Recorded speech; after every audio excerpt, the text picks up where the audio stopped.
Hi guys, it's Jason here with another video for you guys, and today we are breaking down the recap of what happened last night against the Oregon Ducks and the Oklahoma Sooners.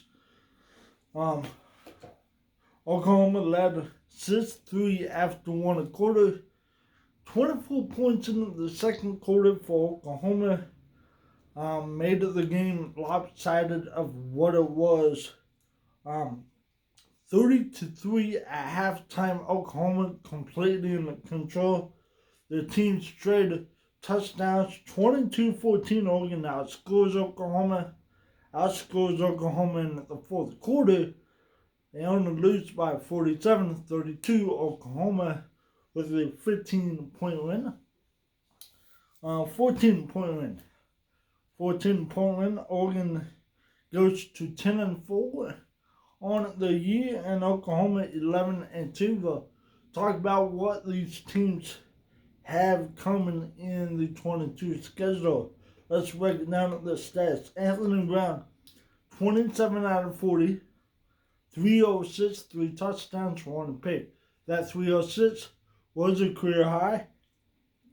Travis Stein, 153 on the ground, 1 touchdown. Thornton, 4 catches, 90 yards, 1 touchdown. Thornton's a true freshman. Franklin, 4 catches, 65 yards, 1 touchdown. He's also a freshman. Sia Patton, 2 freshmen, 2 touchdowns. Going to be back next year. Hudson, 6 catches, 56 yards, 1 touchdown. These trio wide receivers, true freshmen wide receivers, Hudson, Thornton, and Franklin, will all be back. Who'll be the quarterback? Thompson or Bonnet or Jay Butterfield? Jay Butterfield is a dark horse to win the competition in my eyes. Oklahoma was electric on offense last night. Oregon missing a lot of key pieces on defense. Kayvon Thibodeau wasn't there. DJ James transferred out. Mikael White opted out. And Thibodeau opted out. Thibodeau's going to be a top 5 pick in the NFL draft. Caleb Williams, true freshman. Oregon fans wanted the true freshman, Ty Thompson. We'll get to that later. Caleb Williams, 21 out of 27, 242, 3 touchdowns. But the MVP of the night is Kennedy Brooks. 14 carries, 143, and 3 touchdowns. I haven't seen running back tear up Oregon like that in a very long time. That's even a better game that Jamal Jefferson had against the Ducks a couple years ago, a year ago. So, what does this mean? Oklahoma gets the bowl win. They get the momentum going into 22. Both of these teams will have new coaches. Brent Venables for Oklahoma and Dan Lanning for Oregon. I think both of these programs are going to still climb, still be outside of the playoffs, looking in, or possibly getting into the playoff. Oklahoma in a couple of years, along with Texas, will be going to the SEC. So they're going to battle Alabama, LSU, Auburn, Ole Miss. So Mississippi State's good, A&M's good. So it'll be a tougher path for Oklahoma to get to the playoff. Well, Oregon has to only deal with USC and Utah. Dan Lanning, what he needs to do as a coach, develop a quarterback.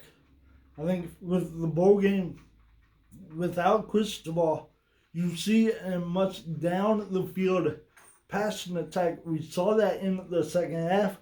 Oregon almost came back, not really, but they almost came back, made it into a 14-point game, a lot respectable game than it was at halftime, even outscoring the Sooners.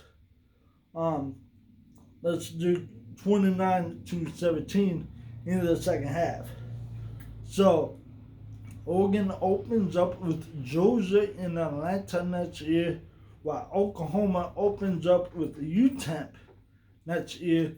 They got a pretty easier non-conference than Oregon does next year. But like I said, these two teams should be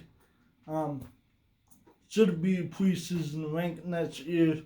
Oregon will have a quarterback battle.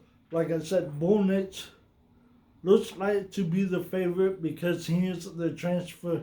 He is the more experienced. He has faced the SEC defenses and a relationship with Oregon's offensive coordinator, Ken Dunningham. But his competition will be Ty Thompson. If anybody beats Bo Nix, my bet's on Ty Thompson. And like we talked before, Jay Butterfield, for me, is a dark horse, followed by Robbie Ashford. We got 5-6 quarterbacks out of Oregon that could possibly start for Oregon, and I would feel comfortable. So once again, all season, thank you guys for viewing my videos. If it's for 2 minutes, for the whole video, 1 hour. Thank you guys for looking at these videos all season long. I'll be back in September for another Humpy report, and we get to do this all over again, guys. Like always, my name's been Jason. Have a great day. And like always, go Ducks.